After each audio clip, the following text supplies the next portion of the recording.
ಕಾರೇಶು ದಾಸಿ ಕರಣೇಶು ಮಂತ್ರಿ ರೂಪೇ ಚ ಲಕ್ಷ್ಮೀ ಕ್ಷಮಯಾ ಧರಿತ್ರಿ ಭೋಜೇಶು ಮಾತಾ ಶಯನೇಶು ರಂಭಾ ತರುಣಿ ಬಾ ಸ್ವಾಭಿಮಾನಿ ಬಾ ಬಾ ಗೃಹಿಣಿ ಬಾ ಸ್ವಾವಲಂಬಿ ಬಾ ಹೆತ್ತು ಹೊತ್ತು ಸಾಕಿ ಸಲಹಿ ಕ್ಷಮಿಸಿ ಮಾರ್ಗದರ್ಶನ ನೀಡುವ ಮಾತೃ ಹೃದಯಿ ಹಾಗೂ ಎಲ್ಲ ಕ್ಷೇತ್ರಗಳಲ್ಲೂ ತನ್ನದೇ ಆದ ಸಾಧನೆಗಳ ಮೂಲಕ ಛಾಪು ಮೂಡಿಸುತ್ತಾ ಅಭ್ಯುದಯದ ಮೆಟ್ಟಿಲೇರುತ್ತಿರುವ ಮಹಿಳೆಯರ ಪರಿಚಯಿಸುವ ಸ್ಫೂರ್ತಿದಾಯಕ ಕಾರ್ಯಕ್ರಮವೇ ಮಹಿಳೆ ಕಾರ್ಯಕ್ರಮ. ಯಾರಿಗಿಲ್ಲಿ ಅಲ್ಲ ನೀನೋಡಿಯಾಳು ಬೇಕು ತಾನೆ ನಿನಗೂ ಒಂದು ಸಮಬಾಳು. ತಪ್ಪದೆ ಕೇಳಿ ಪ್ರತಿ ಶನಿವಾರ ಬೆಳಿಗ್ಗೆ 8:45 ಹಾಗೂ ಮರುಪ್ರಸಾರ ಭಾನುವಾರ ಮಧ್ಯಾಹ್ನ 1:30.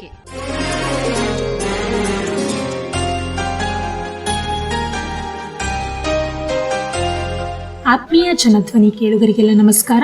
ಇದು ನಿಮ್ಮ ನೆಚ್ಚಿನ ಹಾಗೂ ಮೈಸೂರಿನ ಮೊಟ್ಟಮೊದಲ ಸಮುದಾಯ ಬಾನುಲಿ ಕೇಂದ್ರ ಜನಧ್ವನಿ 90.8 ಕಂಪನಾಂಕದಲ್ಲಿ ಸರಗೂರಿನಿಂದ ಪ್ರಸಾರವಾಗುತ್ತಿದೆ. ನಾನು ನಿಮ್ಮ ಬಾನುಲಿ ಗೆಳತಿ ಅನಿತಾ ಸರಗೂರು. ಎಂದಿನಂತೆ ತಮಗೆಲ್ಲರಿಗೂ ಮಹಿಳೆ ಕಾರ್ಯಕ್ರಮಕ್ಕೆ ಆತ್ಮೀಯವಾದ ಸ್ವಾಗತ.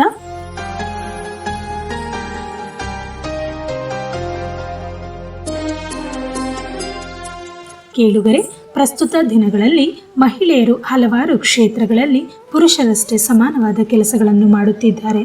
ಮಹಿಳೆಯರು ಅಬಲೆಯರಲ್ಲ ಸಬಲೆಯರು ಎನ್ನುವುದು ಪದೇ ಪದೇ ಮನದಟ್ಟಾಗುತ್ತಿದೆ. ಮಹಿಳೆಯರು ಸಹ ಸ್ವ ಉದ್ಯೋಗ ಮಾಡುತ್ತಾ ಸ್ವಾವಲಂಬನೆ ಜೀವನ ನಡೆಸುತ್ತಾ ಆರ್ಥಿಕವಾಗಿ ಮುನ್ನಡೆದು ಸಮುದಾಯದ ಮಹಿಳೆಯರಿಗೆ ಮಾದರಿಯಾಗಿರುವುದನ್ನು ನಾವು ಕಾಣಬಹುದು. ಅದೇ ನಿಟ್ಟಿನಲ್ಲಿ HD ಕೋಟೆ ತಾಲೂಕಿನ ಕೆಂಚನಹಳ್ಳಿ ವಿವೇಕ ಗ್ರಾಮೀಣ ಜೀವನಾಧಾರ ಕೇಂದ್ರವು ಗ್ರಾಮೀಣ ಮಹಿಳೆಯರಿಗೆ ಅನುಕೂಲವಾಗುವಂತೆ ಕೌಶಲ್ಯಾಧಾರಿತ ತರಬೇತಿಗಳನ್ನು ಕೊಡುತ್ತಾ ಅನೇಕ ಯುವಕ ಯುವತಿಯರು ಹಾಗೂ ಮಹಿಳೆಯರಿಗೆ ಸ್ವ ಉದ್ಯೋಗ ಕಲ್ಪಿಸಿಕೊಡುವ ನಿಟ್ಟಿನಲ್ಲಿ ನಿರಂತರವಾಗಿ ಕಾರ್ಯನಿರ್ವಹಿಸುತ್ತಿದೆ. ಅಂತೆಯೇ ಎಲೆಕ್ಟ್ರಿಕ್ ತರಬೇತಿ, ಕಂಪ್ಯೂಟರ್ ತರಬೇತಿ, ಟೈಲರಿಂಗ್ ತರಬೇತಿ, ಬ್ಯೂಟಿಷಿಯನ್ ತರಬೇತಿ, ಅಣಬೆ ಬೇಸಾಯ, ಸ್ಪೋಕನ್ ಇಂಗ್ಲಿಷ್, ಕುರಿ ಸಾಕಾಣಿಕೆ, ಹೈನುಗಾರಿಕೆ, ರೇಷ್ಮೆ ಹುಳು ಸಾಕಾಣಿಕೆ, ಇನ್ನೂ ಹಲವು ರೀತಿಯ ತರಬೇತಿಗಳನ್ನು ಕೊಡುತ್ತಾ ಬರುತ್ತಿರುವುದು ನಮಗೆ ಗೊತ್ತೇ ಇದೆ.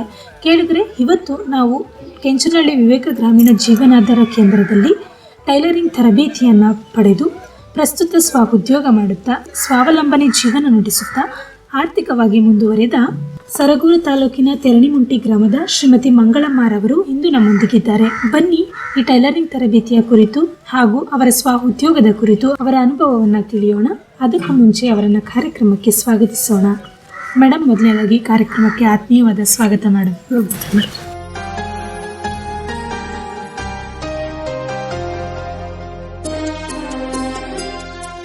ಮೂಲತಃ ಇಲ್ಲಿಯವರು, ನಿಮ್ಮ ಒಂದು ಪರಿಚಯನ ನಮಗೆ ತಿಳಿಸ್ಕೊಡಿ ಮೇಡಮ್. ನಮ್ಮೂರು ಹುಣಸೂರು, ಪಾಲವಸೂರು ಅಂತ. ಹುಣಸೂರಿಂದ ಮುಂದೆ ನಾನು ಹುಟ್ಟಿದ್ದೆ ಹೊಸೂರಲ್ಲಿ.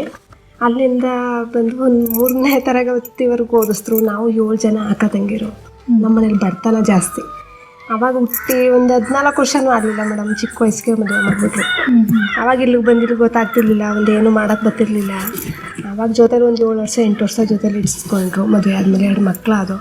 18 ವರ್ಷಕ್ಕೆ 2 ಮಕ್ಕಳಾಗೋದು ನನಗೆ. ಆವಾಗ ಹಿಂಗೆ ಇದ್ದು ಆಮೇಲೆ 3 ಜನ ಅಣ್ಣ ತಮ್ಮದಿರು. ಅವರು ಆದ್ರಲ್ಲ, ಅವರು ಬೇರೆ ಇಡಿಸ್ಬಿಟ್ರು. ಆವಾಗ ಹಿಂಗೆ ಕೊಡುಗು ಗಿಡಿಗೆ ಎಲ್ಲ ಕೆಲಸ ಮಾಡ್ತಿದ್ದೋ, ಕೂಲಿ ಕೆಲಸನೇ ಮಾಡ್ತಿದ್ದು ನಾನು. 3 ವರ್ಷದಿಂದ ಕೂಲಿ ನಿಲ್ಲಿಸ್ಬಿಟ್ಟೆ. ಯಾಕಂದ್ರೆ ಬಿಡ ಆವಾಗ ಚಿಕ್ಕದಾಗಿದ್ದೋ ಮಕ್ಕಳು, ಇವಾಗ ಸ್ವಲ್ಪ ದೊಡ್ಡವರು ಆಯ್ತವ್ರೆ. ನಾವು ನನ್ನ ಕಾಲ ಮೇಲೆ ನಾನು ನಿಂತ್ಕೋಬೇಕು. ಒಂದಿನ ಕೆಲ್ಸಕ್ಕೆ ಕರೆದವರು ಇನ್ನೊಂದು ದಿನ ಕರೀತಾ ಇರಲಿಲ್ಲ ಮೇಡಮ್ ನಮ್ಮನ್ನ.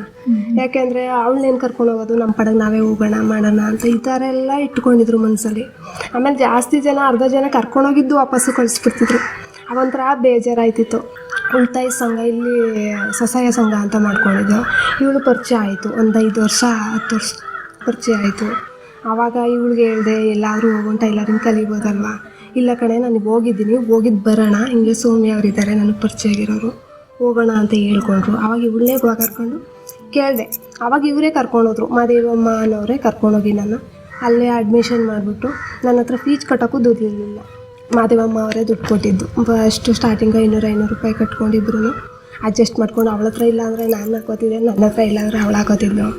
ಎಷ್ಟೋ ದಿನ ಹಾಸ್ಕೊಂಡೆಲ್ಲ ಇದು ಮಾಡಿದ್ದೀವಿ.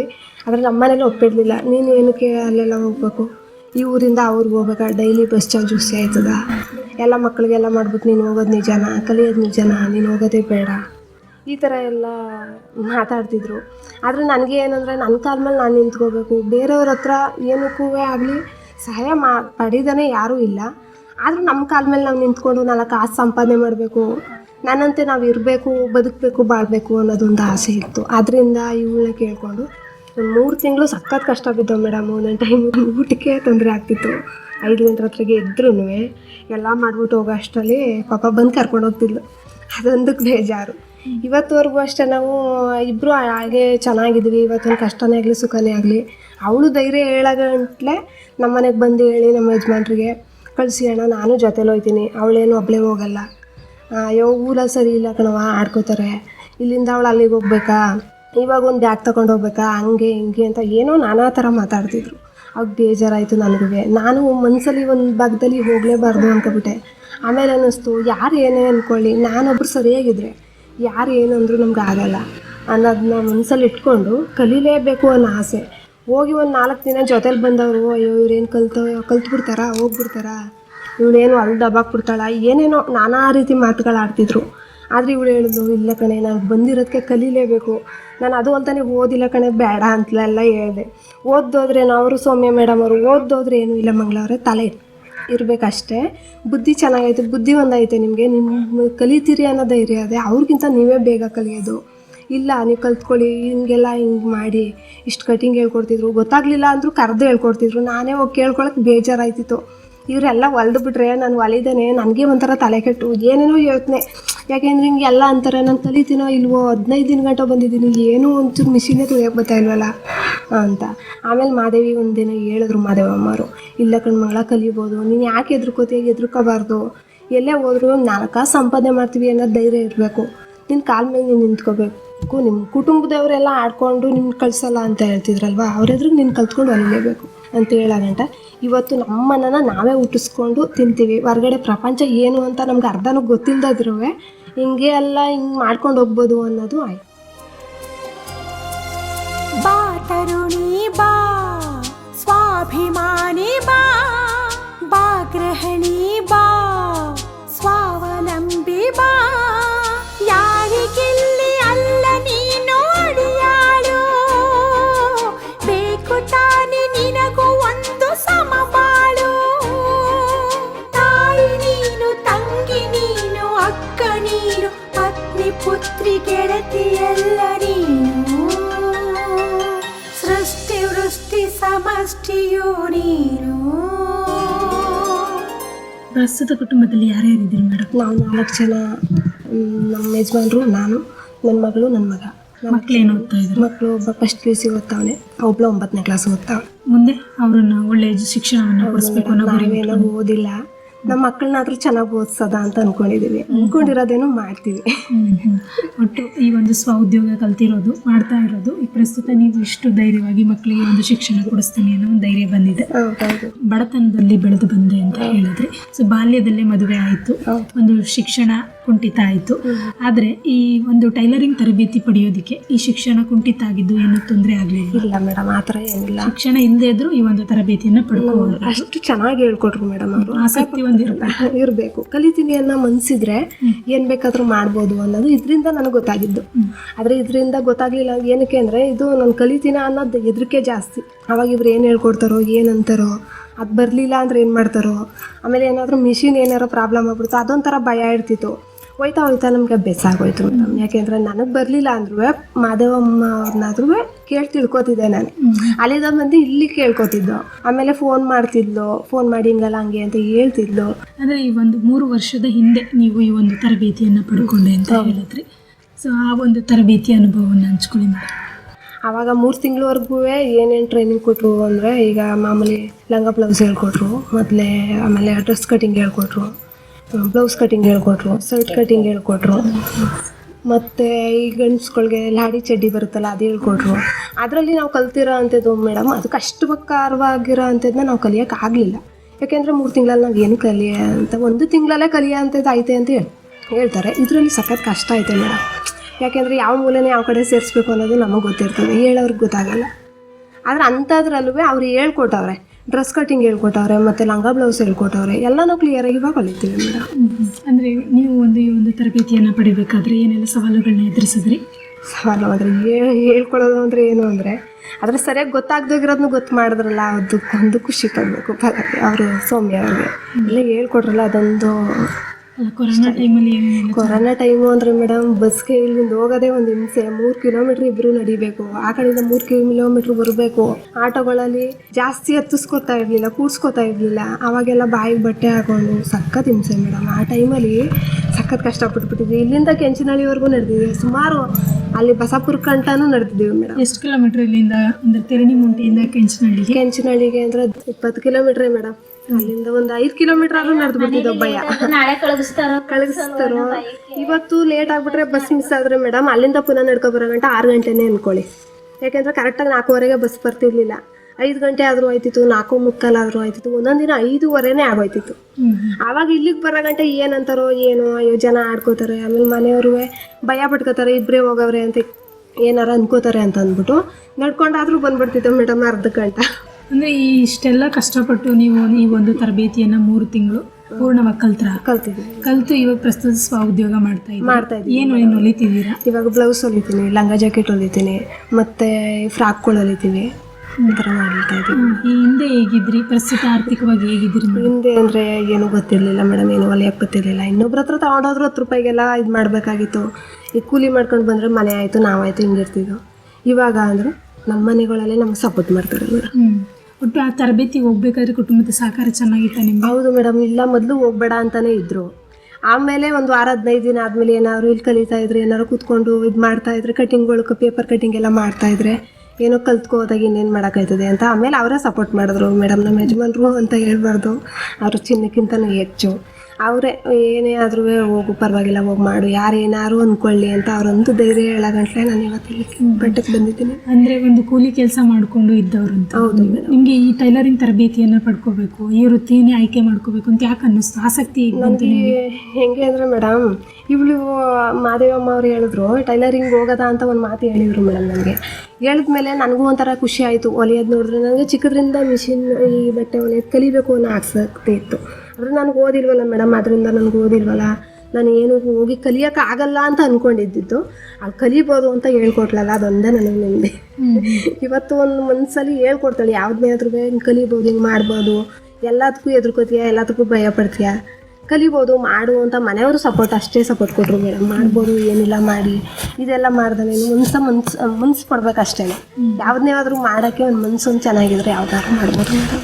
ಅಂದರೆ ಇವಾಗ ಆಸಕ್ತಿ ಇದೆ ನಿಮಗೆ. ಗ್ರಾಮೀಣ ಭಾಗದಲ್ಲಿ ಸೌಲಭ್ಯಗಳಿಲ್ಲ. ಈಗ ನೋಡಿ, ಕೆಂಚನಹಳ್ಳಿ 20 ಕಿಲೋಮೀಟ್ರ್ ಇದ್ದರೂ ನೀವು ನಡ್ಕೊಂಡು ಹೋಗಿ ಆಸಕ್ತಿ ಇದ್ದಿರೋದ್ರಿಂದ ಕಲ್ತ್ಕೊಂಡ್ರಿ. ಸೊ ಅದೇ ನಿಟ್ಟಿನಲ್ಲಿ ಕೆಂಚನಹಳ್ಳಿ ವಿವೇಕ ಗ್ರಾಮೀಣ ಜೀವನಾಧಾರ ಕೇಂದ್ರವು ಈ ಥರ ಗ್ರಾಮೀಣ ಮಹಿಳೆಯರಿಗೆ ಅನುಕೂಲ ಆಗಬೇಕು, ಅವರು ಸಹ 4 ಕಾಸು ಸಂಪಾದನೆ ಮಾಡ್ತಾ ಸ್ವಾವಲಂಬನೆ ಜೀವನ ನಡೆಸಬೇಕು ಅಂತ, ಅವರು ಆರ್ಥಿಕವಾಗಿ ಸಬಲರಾಗಬೇಕು ಅನ್ನೋ ದೃಷ್ಟಿಯಿಂದ ಸಾಕಷ್ಟು ತರಬೇತಿಗಳನ್ನ ಕೊಡ್ತಾ ಬಂದಿದ್ದಾರೆ. ನೀವು ಸಹ ಆ ಒಂದು ತರಬೇತಿಯನ್ನು ಪಡ್ಕೊಂಡು ಪ್ರಸ್ತುತ ಸಬಲರಾಗಿದ್ದೀರಿ. ಇದನ್ನ ಕುರಿತು ನಿಮ್ಮ ಅನಿಸಿಕೆ ಏನು ಮೇಡಮ್? ಎಲ್ಲ ನಮ್ಮ ಅನುಕೂಲಕ್ಕೆ ಅಂದರೆ ಅವತ್ತಿನ ಇದರಲ್ಲಿ ಒಂದು 100 ರೂಪಾಯಿ ಮಡಿಕೊಳ್ಳೋದೇ ಒಂದು ಕಷ್ಟ ಇತ್ತು ಮೇಡಮ್. ಇವತ್ತು 3 ತಿಂಗಳು ಹೋಗಿ ನಾವು ಕಷ್ಟಪಟ್ಟು ಕಲ್ತ್ಕೊಂಡಿದ್ದೀವಿ ಅನ್ನೋದಲ್ಲ, ಅಲ್ಲಿ ಕಲಿಸಿರೋದೇ ನಮಗೆ ಕೊನೆ ತನಕ ಉಳ್ಕೊಳ್ಳೋದು. ಆದರೆ ನಮಗೆ ಎಷ್ಟು ಸೌಕರ್ಯ ಆಗೈತೆ ಅಂದರೆ ಮೇಡಮ್, ಅವತ್ತಿನ ಕಾಲದಲ್ಲಿ ಒಂದು ತುತ್ತ ಅನ್ನ ತಿನ್ನೋಕ್ಕೂ ನೆಮ್ಮದಿ ಇರಲಿಲ್ಲ. ಇವತ್ತು ನಾವು ಕೂತಿರ್ತವೆ ಇದು ಮಾಡ್ತೀವಿ ಮೇಡಮ್, ನಮ್ಮ ಬಟ್ಟೆನೇ ಹೊಲ್ಕೊಂಡು ದಿನಕ್ಕೆ 400-500 ಆ ಥರ ಉದ್ಯೋಗಗಳು ಪ್ರಸ್ತುತ ಅಷ್ಟು ಸಂಪಾದನೆ ಆಗ್ತಾ ಇದೆಯಾ? ಹಳ್ಳಿ ಭಾಗದಲ್ಲಿ ಅಂದರೆ ಮೇಡಮ್ 100-200ಕ್ಕೆ ನಾವು ಎಷ್ಟೇ ಕಷ್ಟಪಟ್ಟು ಡಿಸೈನ್ ಬ್ಲೌಸ್ ಹೊಲೋದ್ರೂ ಬರೀ 200-250 ಆ ಥರನೇ ಕೊಡ್ತಾರೆ. ಒಂದು ದಿನಕ್ಕೆ 4 ಹೊಲಿತೀನಿ ಅಂದರು ಮೇಡಮ್, ನಮ್ಮ ಕೈ ಸಿಕ್ಕದೆ 400-300. ಮನೆ ಕೆಲಸ ಎಲ್ಲ ಮುಗಿಸ್ಕೊಂಡು ಮಕ್ಕಳಿಗೆಲ್ಲ ರೆಡಿ ಮಾಡಿ ಕಾಲೇಜ್ಗೆ ಸ್ಕೂಲ್ಗೆಲ್ಲ ಕಳಿಸಿ, ಅವರು ಕೆಲ್ಸಕ್ಕೆ ಹೋಗೋರ್ನೆಲ್ಲ ಕಳಿಸ್ಬಿಟ್ಟು ನಮ್ಮ ಮನೆ ಕೆಲಸ ಮುಗಿಸ್ಕೊಂಡು 300-400 ರೂಪಾಯಿ ದುಡಿತೀವಿ. ಈಗ ಒಂದು ಕೂಲಿ ಕೆಲಸಕ್ಕೂ ಅಥವಾ ಹೊರಗಡೆ ಕೆಲಸಕ್ಕೆ ಹೋಗಬೇಕು ಅಂತಂದರೆ ಬೆಳಗ್ಗೆ ಹೋದರೆ ಸಂಜೆ ಬರ್ತೀವಿ. ನಮ್ಮ ಮನೆ ಕೆಲಸಗಳಾದರೂ ಆಯಿತು, ಆಗದೇನೆ ಇದ್ರೂ ಇರ್ತಿತ್ತು. ಬಟ್ ಈಗ ನಮ್ಮ ಮನೇಲೇ ಇದ್ಕೊಂಡು ಎಲ್ಲ ಕೆಲಸಗಳನ್ನ ಮುಗಿಸಿ ಈ ಒಂದಿಷ್ಟು ಆರ್ಥಿಕವಾಗಿ ಮುಂದುವರಿತಾ ಇರೋದು ಎಷ್ಟು ಸಂತೋಷನ ತಂದಿದ್ದೆ ಮೇಡಮ್. ನಿಮ್ಮ ಕೈಯಿಂದ 4 ಕಾಸು ಸಂಪಾದನೆ ಮಾಡಿ ಕುಟುಂಬ ನಿರ್ವಹಣೆ ಕೊಡ್ತಾ ಇದ್ದೀರಿ, ಏನು ಅನಿಸುತ್ತೆ? ಖುಷಿ ಆಗ್ತಾ ಇದೆ ಮೇಡಮ್. ಇವತ್ತು ನಾವು ಕೆಲಸ ಮಾಡಿ ನಾವು ಇಷ್ಟೆಲ್ಲ ಮಾಡ್ತಾ ಇದೀವಿ ಅಂದರೆ ಒಂದು ಸಂಘಕ್ಕೆ ಆಗಲಿ, ಒಂದು ಮಕ್ಕಳಿಗೆ ಆಗಲಿ, ಒಂದು ಪುಸ್ತಕ ತಗೊಳಕ್ಕೆ ಆಗಲಿ, ಮಕ್ಕಳನ್ನ ಓದಿಸ್ತೀವಿ ಅನ್ನೋದಕ್ಕೂ ಅವರಿಲ್ಲ ಅಂದರೂ ನಿಭಾಯಿಸ್ತೀವಿ ಸಂಸಾರನ. ಅವರು ಹೊರಗಡೆ ಹೋಗಿ ಕೆಲಸ ಮಾಡೋ ಗಂಟ ನಮ್ಮ ಮನೇಲಿ ಕೈಲಿ ಹೆಂಗ್ಸ್ಗಳ ಕೈಲಿ ದುಡ್ಡು ಇರಲ್ಲ. ಆ ಟೈಮಲ್ಲಿ ಯಾವುದಾದ್ರೂ ಒಂದು ಬಟ್ಟೆ, ಒಂದು ಬ್ಲೌಸ್, ಒಂದು ದುಡ್ಡು ಬಂದ್ರೂ ಇದೆಲ್ಲ ಇದಕ್ಕೆ ನಾವು ಖರ್ಚು ಮಾಡ್ಕೊಂಡು ಬಳಸ್ಕೋತೀವಿ ಅನ್ನೋ ಉಪಯೋಗ ಐತೆ ಮೇಡಮ್. ಪ್ರಸ್ತುತ ಇವಾಗ ಎಷ್ಟು ಬೆಳವಣಿಗೆ ಆಗಿದೆ ಮೇಡಮ್ ಈ ಒಂದು ಟೈಲರಿಂಗ್ ತರಬೇತಿ ಪಡೆದ ನಂತರ? ಹಿಂದೆ ಅಂದರೆ ತುಂಬ ಕಷ್ಟ ಇತ್ತು ಅಂತ ಹೇಳಿದ್ನಲ್ಲ ಮೇಡಮ್, ತುಂಬ ಕಷ್ಟ. ಅವತ್ತು ಅವ್ರು ಕೊಟ್ಟರೆ ನಮಗೆ ಯಾವುದೇ ಆದರೂ 100 ರೂಪಾಯಿ ಇದ್ದರೆ ಏನೇ ಒಂದು ಸಾಮಾನು ತಂದು ಅದು ಉಳಿಯೋದು 1 ರೂಪಾಯಿ, 2 ರೂಪಾಯಿ, 5 ರೂಪಾಯಿ ಆ ಥರ ಎಲ್ಲ ಇರ್ತಿತ್ತು. ಇವಾಗ ಅಂದರೆ ಯಾವಾಗಲೂ ನಾವು ಟೈಲರಿಂಗ್ ಕೆಲಸ ಮಾಡ್ತಾ ಇರೋದ್ರಿಂದ ಯಾವಾಗಲೂ 1500, 300 ಆ ಥರ ಇದ್ದಂಗೆ ಇರುತ್ತೆ. ಏನೇ ಒಂದು ಟೈಮಲ್ಲಿ ಒಂದು ಕಷ್ಟ ಬಂದ್ರೂ ನನ್ನ ಹತ್ರ ಐತೆ ಇರು, ನಾನು ಕೊಡ್ತೀನಿ ಇರ್ರಿ, ನೀವು ತಲೆ ಕೆಡಿಸ್ಕೊಬಿಡಿ ಅನ್ನೋ ಮಟ್ಟಕ್ಕೆ ನಾವು ಬಂದಿದ್ದೀವಿ, ಮುಂದೆ ಇರ್ತಿದ್ದೀವಿ ಮೇಡಮ್. ಏನೆಲ್ಲ ಸವಾಲುಗಳನ್ನ ಈವರೆಗೂ ಎದುರಿಸ್ತಾ ಇದ್ದೀರಿ ಮೇಡಮ್? ನಮಗೆ ಮನೆ ಇರಲಿಲ್ಲ ಮೇಡಮ್, ನಮ್ಮ ಅತ್ತೆ ಮನೆಯಲ್ಲೇ ಇದ್ದು. ಅವರು ಒಂದು 10 ವರ್ಷ 12 ವರ್ಷ ಗಂಟನೂ ಜೊತೆಲಿ ಇರಿಸ್ಕೊಂಡಿದ್ರು. ಒಂದು 10 ವರ್ಷ ಆದಮೇಲೆ ಈಗ ಒಂದು 8-9 ವರ್ಷದಿಂದ ನಾವು ಬೇರೆ ಇದ್ದೀವಿ. ಆವಾಗಲೂ ಒಂದು ರೂಮಲ್ಲಿ ಒಂದು ಇದ್ದು. ಇವಾಗ ಒಂದು ಗ್ರಾಮದಿಂದ ಏನೋ ಒಂದು ಮನೆ ಕೊಟ್ಟರು. ಮನೆ ಕಟ್ಟೋಕ್ಕೆ ತುಂಬ ಕಷ್ಟನೇ ಪಟ್ಟಿದ್ದೀವಿ ಮೇಡಮ್. ಯಾಕೆಂದರೆ ಆವಾಗಿನ ಪರಿಸ್ಥಿತಿಲಿ 100-200 ಕೂಲಿ ಮಾಡೋದು, ಗಂಡಾಳಿಗೂ 300 ರೂಪಾಯಿ 400 ರೂಪಾಯಿ ಕೂಲಿ. ಆ ಥರ ಸಂಘಗಳು, ಸ್ವಸಹಾಯ ಸಂಘ ಬಂದಮೇಲೆ ಅದರಿಂದ ಏನಾದರೂ ಒಂದು ಸ್ವಲ್ಪ ಅಲ್ಪ ದುಡ್ಡು ತಗೊಂಡು ಈಗ ಒಂದಿಷ್ಟಾಗಲ್ಲ ಏನೋ ಮನೆ ನಮ್ಮದು ಅನ್ನೋದೊಂದು ಮನೆ ಮಾಡ್ಕೊಂಡಿದ್ದೀವಿ. ಇದರಿಂದ ಒಂದು 3 ವರ್ಷದಿಂದ ಮನೆಯೂ ಆಯಿತು. ಇದೊಂದು ಕೈಲೊಂದು ಕೆಲಸನೂ ಕಲ್ತಿದ್ದೀನಿ. ಆದಷ್ಟು ಮುಂದುವರ್ಸ್ಕೊಂಡು ಮನೆ ಸಂಸಾರನ ಮಾಡ್ಕೊಂಡು ಹೋಯ್ತಾ ಇದ್ದೀವಿ. ಸಾಕಷ್ಟು ಸವಾಲುಗಳ ಮಧ್ಯೆ ಈ ಒಂದು ಉದ್ಯೋಗ ಮಾಡ್ತಾ ಮುಂದುವರಿತಾ ಬರ್ತಾ ಇದ್ದೀರಿ. ಇದಕ್ಕೆಲ್ಲ ಕುಟುಂಬದ ಸಹಕಾರ ಎಲ್ಲ ಹೇಗಿದೆ? ಆಯ್ತು, ಚೆನ್ನಾಗೈತೆ ಮೇಡಮ್. ನಮ್ಮ ಮನೆಯವರು ನಾವು ಹೇಳ್ದಂಗೆ ಏನು ಹೇಳ್ತೀವಿ, ಸರಿ ಆಯಿತು, ಸರಿಯಾಗಿದ್ರು ಮಾಡು ಅಂತ ಹೇಳ್ತಾರೆ. ನಿಮ್ಮ ಮುಂದಿನ ಗುರಿ ಉದ್ದೇಶ ಏನಿದೆ ಮೇಡಮ್? ಗುರಿ ಉದ್ದೇಶ ಅಂದರೆ ನಮಗೆ ಏನಂದರೆ ಒಂದು ಚಿಕ್ಕದಾಗಿ ಒಂದು ಅಂಗಡಿ ಇಟ್ಕೋಬೇಕು, ಇಲ್ಲೇ ಒಂದು ಉದ್ಯೋಗ ಮಾಡ್ಕೊಂಡು ಹೋಗೋದಾ ಅಂತ. ಆ ಕಡೆ ಈ ಕಡೆ ಎಲ್ಲ ಕರೀತಾರೆ, ಇವಾಗ ಹೊಲಿತೀವಿ ಡಿಸೈನ್ಗಳೆಲ್ಲ ಅವ್ರು ನೋಡ್ತಾರಲ್ಲ, ಇಲ್ಲೇ ನಮ್ಮ ಅಂಗಡಿಲೇ ಕೆಲಸ ಮಾಡಿ, BS ವರ್ಕ್ ಮಾಡಿ ಅಂತ ಎಲ್ಲ ಹೇಳ್ತಾರೆ. ಆದರೆ ನಾವು ನಮ್ಮನೆ ಕೆಲಸ ಎಲ್ಲ ಮುಗಿಸ್ಕೊಂಡು ಒಂದು 11 ಗಂಟೆ ಕೂತ್ಕೊಂಡ್ರೂ ಒಂದು 3 ಜಾಕೆಟ್ 4 ಜಾಕೆಟು ಅಂತ ಒಂದು 6 ಗಂಟೆ ಆದರೂ ಹೊಲಿತೀವಿ ನಾವು. ಇಲ್ಲಿಂದ ಹೋಗಿ ಅಲ್ಲಿ ಹೊಲ್ಕೊಂಡು ಇದು ಮಾಡೋದ, ಇಲ್ಲೇ ಕೂತ್ಕೊಂಡು ಕೆಲಸ ಮಾಡೋದ ಅನ್ನೋದು ಒಂದೇನಾದರೂ ಒಂದು ಚಿಕ್ಕದಾಗಿ ನಮ್ಮ ಮನೆಗಳ ಹತ್ರ ಒಂದು ಪುಟ್ಟದಾಗ ಒಂದು ಅಂಗಡಿ ಇಟ್ಕೊಳ್ಳೋದ ಅಂತ ಅಂದ್ಕೊಂಡಿದ್ದೀವಿ. ಅಂದರೆ ಒಂದು 3 ತಿಂಗಳ ತರಬೇತಿ ಪಡ್ಕೊಂಡಿದ್ದು ಸಾಕಷ್ಟು ಅಂದರೆ ಅವಕಾಶಗಳು ಈಗ ನಿಮ್ಮನೆ ಹುಡ್ಕೊಂಡ್ ಬರ್ತಾ ಇದೆ. ಆದರೆ ನೀವೇನೇ ಉದ್ಯೋಗ ಮನೆಯಲ್ಲೇ ಮಾಡ್ತಾ ಇದ್ದೀವಿ. 3 ತಿಂಗಳ ತರಬೇತಿ ಪಡೆದಂಥ ತಕ್ಷಣ ನೀವು ಒಂದು ಮಿಷಿನ್ ತಗೊಂಡು ಹೊಲಿಯಕ್ಕೆ ಸ್ಟಾರ್ಟ್ ಮಾಡಿದ್ದೆ? ಹೌದು ಮೇಡಮ್, ಇಬ್ಬರು ಒಂದೇ ಸರಿ ತಗೊಂಡು ನಾವು ಕಲ್ತಿರೋದನ್ನ ಮರಿಬಾರ್ದು ಅನ್ನೋ ಉದ್ದೇಶಕ್ಕೆ. ಯಾಕೆಂದರೆ ಅರ್ಧ ಜನ ಕಲ್ತು ಮನೇಲಿ ವೇಸ್ಟಾಗಿ ಸುಮ್ಮನೆ ಅಯ್ಯೋ ತಗೊಳಕ್ಕಾಗಲ್ಲ, ಅಯ್ಯೋ ನಾವು ಹೊಲಿಯೋದು ಬಿಡು, ಆಮೇಲೆ ಕಲ್ತ್ಕೊಳ್ಳೋದು ಬಿಡು, ನೋಡೋದು ಬಿಡು ಅಂತ ಹಾಗೆ ಹೀಗೆ ಅಂತ ಹೇಳ್ತಾರೆ. ನಮಗೇನಂದರೆ 1 ತಿಂಗಳವರೆಗೂ ನಮ್ಗೆ ಕಟಿಂಗ್ ಹೇಳ್ಕೊಟ್ಮೇಲೆ ನಮಗೆ ಮಿಷಿನ್ ತಗೋಬೇಕು ಅನ್ನೋ ಆಟ ಹುಟ್ಬಿಡ್ತು ಮೇಡಮ್. ಅವಾಗ ಪಾಪ ಅವರೇ ಸಹಾಯನೂ ಮಾಡ್ಕೊಡ್ತೀನಿ, ದುಡ್ಡು ಸಹಾಯನೂ ಮಾಡ್ಕೊಡ್ತೀನಿ ಅಂತ ಹೇಳಿದ್ರು. ಆದರೆ ನಾವೇ ಅದನ್ನ ಸ್ವಲ್ಪ ಇದು ಮಾಡ್ಕೊಳ್ಳಿಲ್ಲ. ಯಾಕೆಂದರೆ ಇಲ್ಲಿ ನಾವಿರೋದು ಇಲ್ಲಿ, ಅವರು ಇರೋದು ಅಲ್ಲಿ ಅಲ್ವಾ. ಅದರಿಂದ ಅವ್ರಿಗೂ ಒಂದು ಅನುಮಾನಗಳಿರ್ತವೆ, ಇವ್ರು ಕೊಡ್ತಾರಾ, ಇವ್ರು ಬರ್ತಾರಾ, ಇನ್ನು ಈಗ ಯಾರೇ ಆದರೂ ಒಂದು ರೂಪಾಯಿ ಕೊಡೋಕ್ಕೆ ಹಿಂದೆ ಮುಂದೆ ನೋಡ್ತಾರೆ ಮೇಡಮ್. ಯಾರು ಮೇಡಮ್ 5,000 ಕೊಡ್ತೀನಿ ಅಂತಲೇ ಹೇಳಿದರು ಪಾಪ ಸುಮ್ಮನೆ ಅವರು. ಆದರೆ ನಾವೇ ಇಲ್ಲಿ ಸಂಘಗಳಲ್ಲಿ 10,000 ರೂಪಾಯಿ ಇಬ್ಬರು ಹಾಕಿಸ್ಕೊಂಡು ಇವತ್ತು ಹೋಗಿ ಶುಕ್ರವಾರ ನಾನು ತಗೊಂಡು ಬಂದೆ, ಶನಿವಾರ ಅವಳು ತಗೊಂಡು ಬಂದು ಪೂಜೆ ಮಾಡಿಬಿಟ್ಟು ಅಲ್ಲಿನ ಟ್ರೈನಿಂಗ್ ಮುಗಿದ ತಕ್ಷಣವೇ ಇಲ್ಲಿ ಸಂಜೆ ಬಂದು ಮನೆ ಕೆಲಸ ಎಲ್ಲ ಮುಗಿಸಿ ಅಡುಗೆ ಎಲ್ಲ ಮಾಡಿ ಬಡಿಸ್ಬಿಟ್ಟು ತಿನ್ಕೊಂಡು ಊಟ ಮಾಡಿಕೊಂಡು ಸಾಯಂಕಾಲ 10:30 ಗಂಟೆ ಅವ್ರು ಏನು ಕಲಿಸ್ಕೊಟ್ಟಿರ್ತಾರೆ ಅದನ್ನೇ ಇಲ್ಲಿ ಕಂಟಿನ್ಯೂ ಮಾಡೋದು. ಕಂಟಿನ್ಯೂ ಮಾಡ್ಕೊಂಡು ಅದು ಫಿನಿಶ್ ಮಾಡ್ಕೊಂಡು ಬೆಳಿಗ್ಗೆ ಫಿನಿಶಿಂಗ್ ಮಾಡ್ಕೊಂಡು ತಗೊಂಡೋಗಿ ಕೊಡ್ತಿದ್ದು, ಅವ್ರಿಗೆ ತೋರಿಸ್ತಿದ್ದು. ಆ ಥರ ಮೇಡಮ್. ಸೊ ನಿಮ್ಮ ಥರನೇ ಹಲವಾರು ಮಹಿಳೆಯರು ಸ್ವಾವಲಂಬನೆ ಜೀವನ ನಡೆಸಬೇಕು ಅಥವಾ ಆರ್ಥಿಕವಾಗಿ ಮುಂದೆ ಬರಬೇಕು ಅಥವಾ ಯಾವ್ದಾದ್ರು ಒಂದು ಸಾಧನೆ ಮಾಡಬೇಕು, ಯಾವುದಾದ್ರೂ ಒಂದು ತರಬೇತಿಯನ್ನು ಪಡ್ಕೊಂಡು ಅವರು ಒಂದು ಉದ್ಯೋಗದಲ್ಲಿ ತೊಡಗಿಸ್ಕೋಬೇಕು ಅಂತ ಇರೋವಂಥ ಮಹಿಳೆಯರಿಗೆ ಏನು ಕಿವಿ ಮಾತು ಹೇಳೋದಕ್ಕೆ ಇಷ್ಟಪಡ್ತೀರಿ? ಏನಂದ್ರೆ ಮೇಡಮ್, ಮನೇಲಿ ಕೂತ್ಕೊಂಡ್ರೆ ಏನೂ ಇದಾಗಲ್ಲ ಮೇಡಮ್. ಒಬ್ಬರು ಗಂಡಸ್ಗಳು ಕೆಲಸ ಮಾಡ್ಕೊಂಡು ಬಂದರೆ ನಾವು ಮನೆಯಲ್ಲಿರೋ ಅಂಥವ್ರು ಅವ್ರು ತರೋದನ್ನೇ ನಾವು ಕಾಯ್ಕೊಂಡು ಕೂತ್ಕೋಬೇಕಾಗುತ್ತೆ. ನಾವು 4 ಕಾಸು ಸಂಪಾದನೆ ಮಾಡೋ ಅಂಥದ್ದಿದ್ರೆ ಯಾವುದನ್ನಾದ್ರೂ ಧೈರ್ಯವಾಗಿ ಎದುರಿಸ್ಬೋದು, ಮಕ್ಕಳು ಸಾಕ್ಬೋದು, ನಾವು ಮುಂದೆ ಬೆಳಿಬೋದು. ಸುಮ್ಮನೆ ನಾವು ಹಿಂಗೆ ಕೂತ್ಕೊಂಡ್ರೆ ಏನೂ ಮಾಡೋಕ್ಕಾಗಲ್ಲ. ಇಲ್ಲ ಟೈಲರಿಂಗ್ ಐತೆ, ಮತ್ತು ಇಲ್ಲಿ ಬ್ಯಾಗ್ ಎಣೆಯೋದು ಐತೆ, ಮತ್ತು ಸುಮಾರು ಹಲವಾರು ಉದ್ಯೋಗಗಳೈತೆ ಮೇಡಮ್. ನಾವು ಕಲ್ತ್ಕೊಳ್ಳೋ ಅಂಥವು ಹಲವಾರು ಇದ್ದಾವೆ. ಅದರಲ್ಲಿ ಹಲವಾರು ನಾವು ಕಲಿಯೋದು ಬೇಡ, ಒಂದು ನಮ್ಗೆ ಏನು ಇಷ್ಟ ಆಗುತ್ತೋ, ನಾವು ಮನಸ್ಸು ಪಟ್ಟು ಏನು ಇಷ್ಟಪಡ್ತೀವೋ ಅದನ್ನೊಂದು ಕಲ್ತ್ಕೊಂಡು ಮಾಡಿಕೊಂಡು ಮನೇನ ನೆರವೇರಿಸ್ಕೋಬೋದು. ಮಹಿಳೆಯರಿಗೆ ಒಳ್ಳೆ ಸಂದೇಶನ ತಿಳಿಸ್ಕೊಟ್ರೆ ನಾವು ಟೈಲರಿಂಗ್ ತರಬೇತಿನ ಪಡ್ಕೋಬೇಕು ಅಂತಿಲ್ಲ. ಸೊ ಸಾಕಷ್ಟು ತರಬೇತಿಗಳಿದೆ. ಈ ರೀತಿಯಲ್ಲಿ ಯಾವುದಾದ್ರೂ ಒಂದು ತರಬೇತಿಯನ್ನು ಪಡ್ಕೊಂಡು ಯಾವುದಾದ್ರೂ ಒಂದರಲ್ಲಿ ಮುಂದುವರಿರಿ ಅನ್ನೋದನ್ನ ಸಂದೇಶ ತಿಳಿಸಿದ್ರಿ. ಹೆಣ್ಣು ಕಲಿತರೆ ಶಾಲೆ ತೆರೆಯಿತು, ಹೆಣ್ಣು ಬೆಳೆದರೆ ಮನೆಯ ಬೆಳಗಿತು.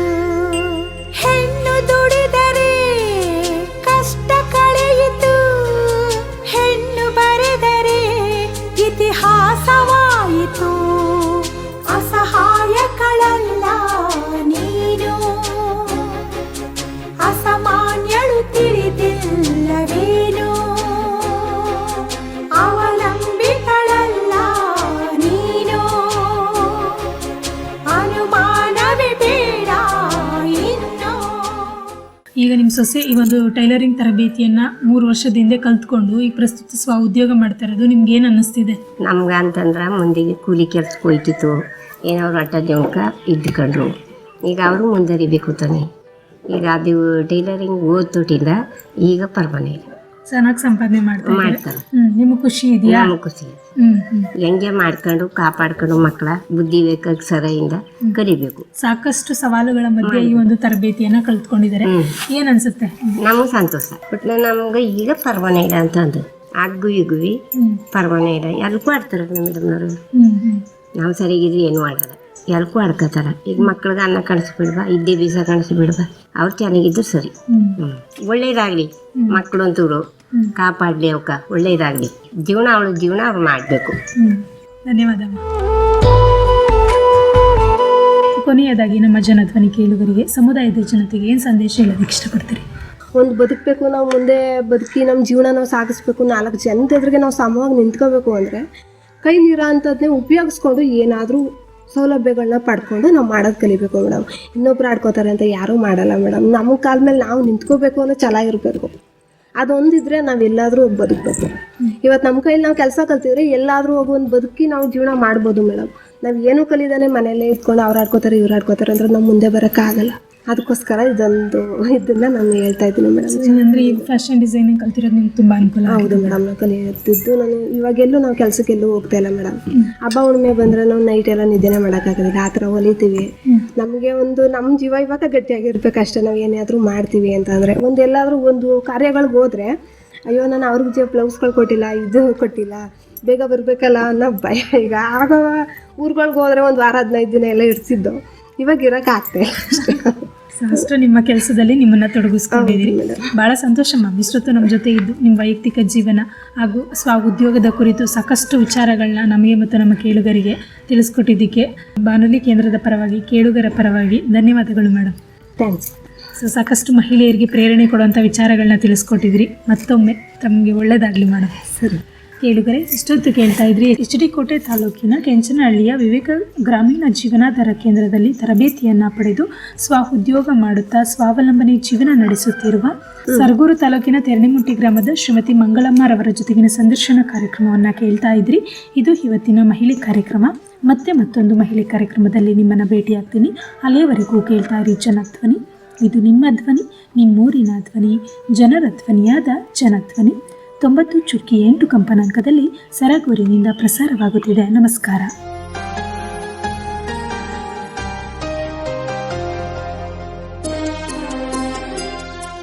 ಕಾರೇಶು ದಾಸಿ ಕರಣೇಶು ಮಂತ್ರಿ ರೂಪೇ ಚ ಲಕ್ಷ್ಮೀ ಕ್ಷಮಯಾ ಧರಿತ್ರಿ ಭೋಜೇಶು ಮಾತಾ ಶಯನೇಶು ರಂಭಾ ಆತರುಣಿ ಬಾ ಸ್ವಾಭಿಮಾನಿ ಬಾ ಬಾಗ್ರಹಣಿ ಬಾ ಸ್ವಾವಲಂಬಿ ಬಾ ಹೆತ್ತು ಹೊತ್ತು ಸಾಕಿ ಸಲಹಿ ಕ್ಷಮಿಸಿ ಮಾರ್ಗದರ್ಶನ ನೀಡುವ ಮಾತೃ ಹೃದಯಿ ಹಾಗೂ ಎಲ್ಲ ಕ್ಷೇತ್ರಗಳಲ್ಲೂ ತನ್ನದೇ ಆದ ಸಾಧನೆಗಳ ಮೂಲಕ ಛಾಪು ಮೂಡಿಸುತ್ತಾ ಅಭ್ಯುದಯದ ಮೆಟ್ಟಿಲೇರುತ್ತಿರುವ ಮಹಿಳೆಯರ ಪರಿಚಯಿಸುವ ಸ್ಫೂರ್ತಿದಾಯಕ ಕಾರ್ಯಕ್ರಮವೇ ಮಹಿಳೆ ಕಾರ್ಯಕ್ರಮ. ಯಾರಿಗೆಲ್ಲಿ ಅಲ್ಲ ನೀನು ಅಡಿಯಾಳು, ಬೇಕು ತಾನೆ ನಿನಗೂ ಒಂದು ಸಮಬಾಳು. ತಪ್ಪದೆ ಕೇಳಿ ಪ್ರತಿ ಶನಿವಾರ ಬೆಳಿಗ್ಗೆ 8:45 ಹಾಗೂ ಮರುಪ್ರಸಾರ ಭಾನುವಾರ ಮಧ್ಯಾಹ್ನ 1:30